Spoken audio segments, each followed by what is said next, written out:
নমস্কাৰ এতিয়া আমলগুৰি হাই স্কুলৰ ৰেটেল লেবত আমাৰ ছাত্ৰ ছাত্ৰীসকলে তিনিটামান প্ৰজেক্ট বনাই আছে আহকচোন চাওঁ আমি তেওঁলোকে কি কৰিছে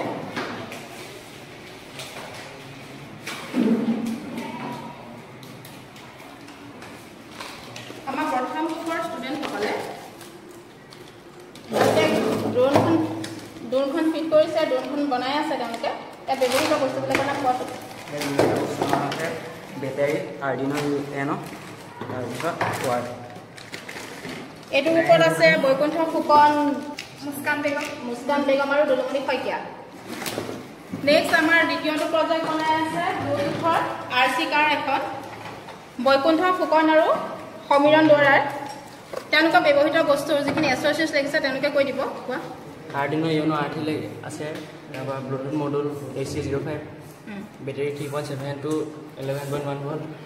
DC 4x4 মটৰ এখন চলাব পাৰিবনে বৰ্তমানলৈকে এইখন আমাৰ সম্পূৰ্ণ হৈ উঠা নাই নেক্সট